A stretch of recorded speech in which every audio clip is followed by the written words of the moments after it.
This one came out of nowhere for me. A finance minister cracks a joke in Jakarta, and 48 hours later, the entire global shipping industry is holding its breath. I have been tracking the ASEAN macro picture for a while now, and I have to tell you, this story has layers that the mainstream coverage completely missed. What if the most important highway on the planet suddenly installed a toll booth? It sounds like a bad joke or the plot of a geopolitical thriller, but in April 2026, that exact question sent a shiver through the global economy. It did not start with a naval blockade or a declaration of war. It started with a casual comment in a Jakarta conference room, almost offhand. Dr. Purbaya Yudi Sadewa, Indonesia's finance minister, a man often called the cowboy for his blunt style, floated a radical idea.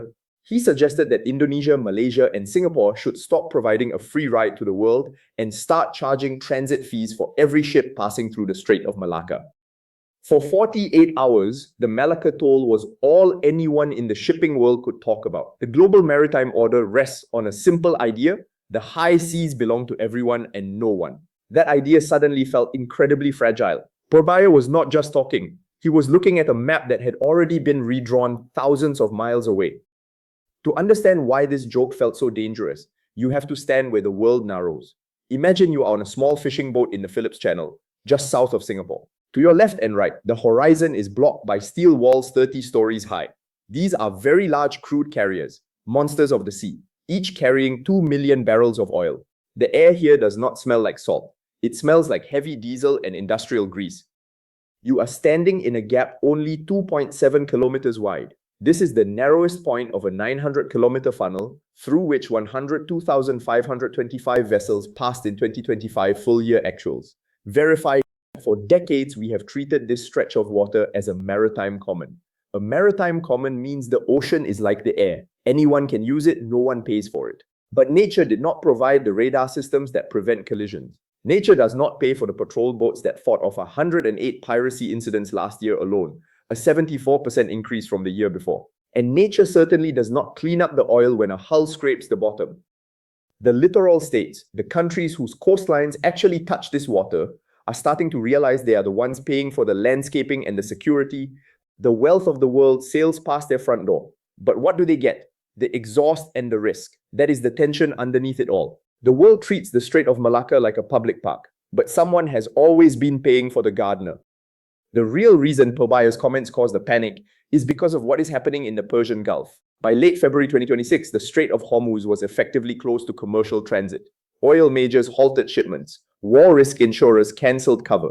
Iran did not just block the water, they monetized it.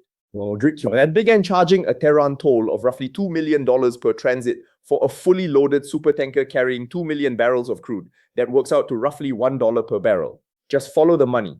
The story writes itself. If Iran can charge $2 million for a transit through Hormuz, why should the guardians of the Malacca Strait, a channel that handles even more volume, do it for free? In the Jakarta cabinet, you have a classic clash between two men. On one side is Purbaya, the engineer. He sees an under-monetized asset.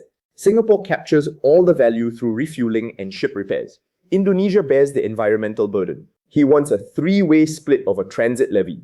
On the other side is Foreign Minister Sugiono, a former Special Forces officer who knows that Indonesia's very existence as an archipelagic nation depends on international law. He stepped in quickly to tell the world that Indonesia still respects the rules. But even after the walk back, the mood has shifted. The official story is that there is no toll. The real story is that the gatekeepers are checking the locks. The incentive to disrupt the status quo is growing because the rules-based order is no longer being enforced by a single global policeman. In this new world, geography is not just a location, it is a sovereign rent. So what actually happens if the joke becomes a policy? The first thing to break is not a ship, it is a spreadsheet. Logistics giants and shipbuilding firms suddenly have to price in choke point risk. In Singapore, the massive transshipment hubs look a little less certain. If a toll makes the Malacca route more expensive, the cargo starts looking for a different way home. This creates what the shipping industry calls a ton-mile inflationary spiral. Ton-mile is just a nerdy way of saying moving 1 ton of cargo 1 mile. Longer trips mean fewer trips. Fewer trips mean higher prices. When ships divert to avoid potential toll zones, they spend more time at sea. Global shipping capacity shrinks even though the number of ships stays the same. It is not just a corporate headache. This is a sudden tax on the world's most vulnerable, the price of fuel at a pump in rural Pakistan, the cost of a bag of rice in Manila, Every dollar added to a shipping container in the Malacca Strait eventually finds its way into the wallet of a person who has never even seen the ocean. For investors tracking the SGX, the exposure is real. Yangjiang Shipbuilding, with an order book of $22.4 billion stretching to 2030, would face demand pressure as buyers shift away from the large vessel classes most vulnerable to toll economics. Mapletree Logistics Trust, with a portfolio of $13.1 billion anchored in Singapore and Malaysia, would feel it through transshipment volumes and tenant demand. Pacific Basin, listed on the Hong Kong Exchange, gives you the dry bulk lens. Spot rate volatility hits their earnings directly when choke point risk spikes. None of these are verdicts. They are forensic observations about where the pressure lands first. Then there is the Thailand hedge. Thailand is fast-tracking a massive project, 1 trillion baht, a land bridge, a rail and road link that would let ships bypass the Malacca Strait entirely. First phase targeted for 2030, full bypass operational by 2039.